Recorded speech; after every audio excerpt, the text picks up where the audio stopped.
Welcome to Val Verde. I'm the host, Rickey Chávez, and today we're diving into what it means to have a facelift and face life's toughest battles and still come out stronger. My guest, Risha Grant, an award-winning entrepreneur, keynote speaker, best-selling author, and CEO of a multi-million-dollar speaking and training firm. She's worked with global people, a lot of people from Google, producers in gambling, YouTube, and T-Mobile, helping people brainstorm culture by being better than their BS. And I like that, the BS part. Her story and her work have been featured in Forbes Fast Companies, Vogue Business, and Howard Business Review, and she's been recognized as one of the top 10 most powerful women leaders in HR. Today we begin with one of the hardest battles many people face, and the weight that weights the feelings on them, and and when they feel that they don't belong anywhere. Whether it's in the workplace, family, or community, that sense of invisibility can leave people just questioning their own worth and their place in the world. Risha, it's an honor to have you on the show today. Thank you so much for having me. I'm excited to be here. Boy, that was a mouthful. I mean, I'm in awe of just everything you've done so far. So tell me a little bit about how you got started. Well, I started the first DEI firm in the state of Oklahoma. And I think when you are someone that is very diverse in a state like Oklahoma, there's a lot of things that make you feel invisible. And so when I really think back to my years, going to school, and I'm from a small town in Oklahoma, at that point, I mean, this is a really small town. And so it's been something that's been in me for most of my life that I can remember. Is just how can we make ourselves feel seen, heard, and valued in spaces where people don't seem to care that you exist.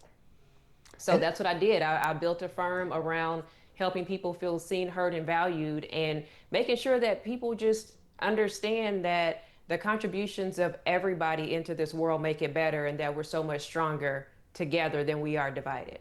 so what are some of the signs that someone is quietly, struggling with belonging? I think the biggest thing is isolation. People and they don't talk very much. You can be in a workplace and you notice they never say anything. The group is going to lunch and maybe they never want to go to lunch. Or in the community, you notice that they don't smile a lot.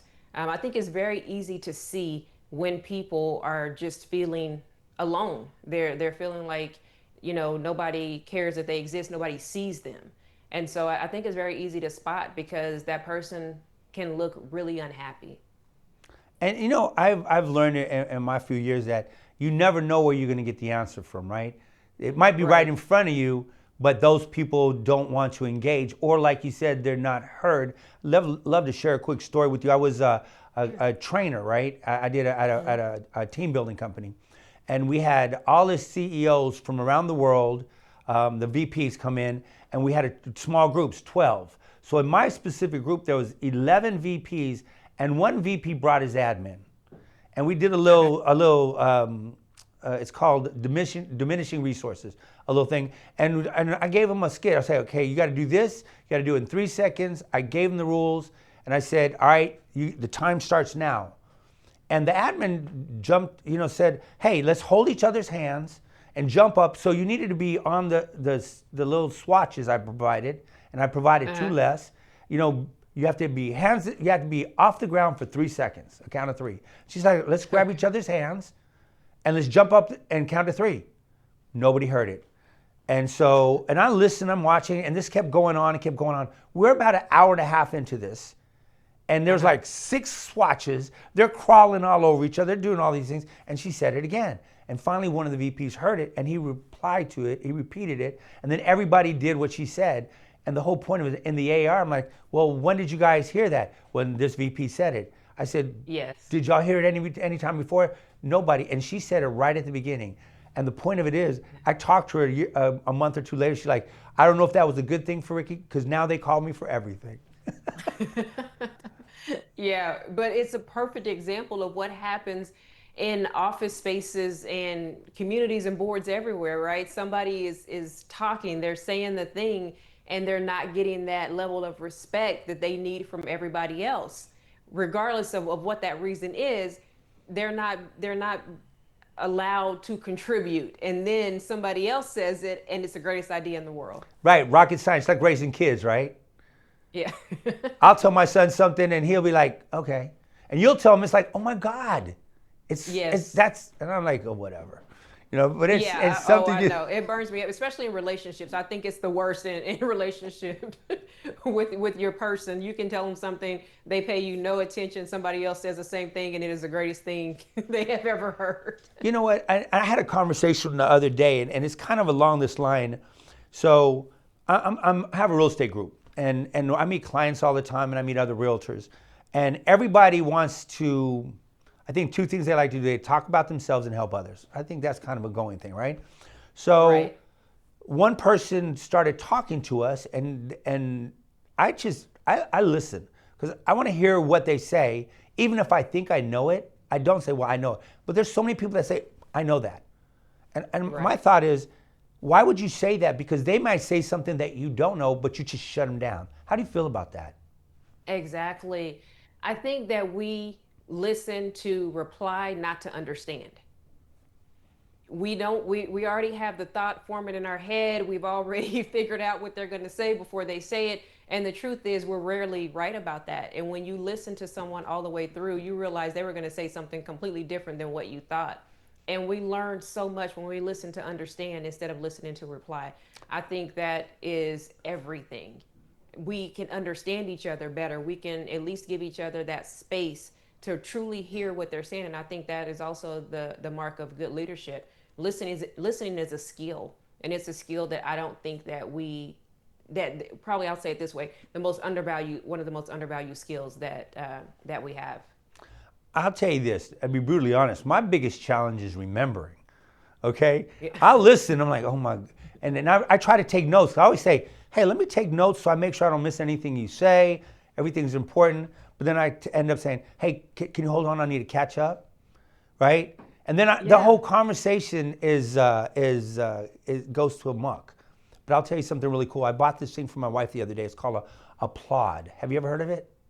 I have not heard of that. Plaud. So it's a little Okay. device that she hits a button in the start of a conversation, and now she can engage in the whole conversation. Doesn't have to take any notes. Complete Okay. conversation. At the end of it, she clicks it. It's hooked to an app, and it chronologically puts the whole conversation down on paper. So Every couple needs that. I'm gonna Every tell you, couple needs that. anybody in sales, anybody that's counseling, coaching, whatever. I think, Yes. I picked one up, and you know, at first she's my biggest challenge, so to speak. You know, I'm like, hey, I got this from you. I don't want to use that. And so I was on a Zoom. I put it on the Zoom. It told me everybody that was on the Zoom, what everybody said. It just was. It took everything. If I said something at the beginning of it and addressed it again at the end, it put it all in order. And I mean, I love that's that. something for me. I mean, because CRS is a thing. Yeah, and the thing is, I think everybody, we're inputting so much information now with, we have AI, we have the internet, we have all of these things that we're constantly seeing information. And so it is difficult to remember a lot of stuff. So I think that sounds great. So what kind of practical steps can someone, take to build connections in a place where they don't feel, that they're welcomed? I think that these things are really simple. They're things that we learned when we were 5 years old. Go up and say hello to somebody, smile at somebody. And when you get in that conversation, see what similarities there are. I'm always very open and honest when I go into a room where I don't know anybody. I will go in, I will introduce myself to someone. I'll try to learn more about them. Can you tell me a little bit about yourself? I'm new, I don't know anybody here. And there's always something that we connect on. I know that we have a lot of differences, but we also have a lot of similarities. And, Commonalities, I use right? sports. Yeah, yeah. I use sports a lot because sports is just big in my life. And so Sure. I'll use that. Hey, you enjoy sports, basketball, football, whatever it is. And I really enjoy meeting with people in their environment because it gives me a hand up on looking around and seeing, oh, I read that book. Oh, there's a kid in a basketball uniform. Oh, there's always something in someone's environment that you can connect with, and it becomes a connection point to talk about things. So I know that's difficult for introverts. So I can understand why that would be more difficult. But so even if you don't want to say something, smiling at someone makes them feel invited to come over and speak to you. You know, we're Very almost simple. go ahead. I was just saying very simple things. You know, this it's not rocket science, but we sometimes we have to make the first step. You said something just now that really resonated with me. You said about the introvert. And Hmm. what kind of, things can you put to them or tell them if you're an introvert walking into a room, how could you help them kind of shine and not be so scared because they're introverts? Right, exactly. So if I know someone is an introvert, I will go over and start the conversation with them. And then I will introduce them to other people, especially in, say, it's a work setting and you know someone is an introvert, but they have great ideas and you talk to them all the time. You could easily say, "Hey, Ricky, can I share your idea with the group? Or would you like to share it? Or would you mind if I shared it? I thought it was such a great idea." And it allows people to be able to it gives them options, right? If they don't feel comfortable talking, you can speak for them, but it still allows them to contribute to the conversation or contribute to the meeting in a way that feels comfortable for them. Another thing that I think you can do, and this is more in an office environment, is there are so many programs out there that allow people to respond to things anonymously. I use it in all my speeches. I use one called Mentimeter, and I it allows me to bring the participants into my speech by asking questions that they can anonymously answer, and they show up on the screen in real time. Oh, So that's when you're in a nice. meeting, you ask a question. You know, you always have those same few people that will talk over the entire meeting. Right. But when you give an option to say, "Hey, just throw your answer in here," and their answer or their thoughts come up on the screen, now you can address the people in the room and the people that are speaking in the room and the people that are more introverted. So we're going to come back and talk a little bit more about that when we come back from this commercial. Risha, thank you.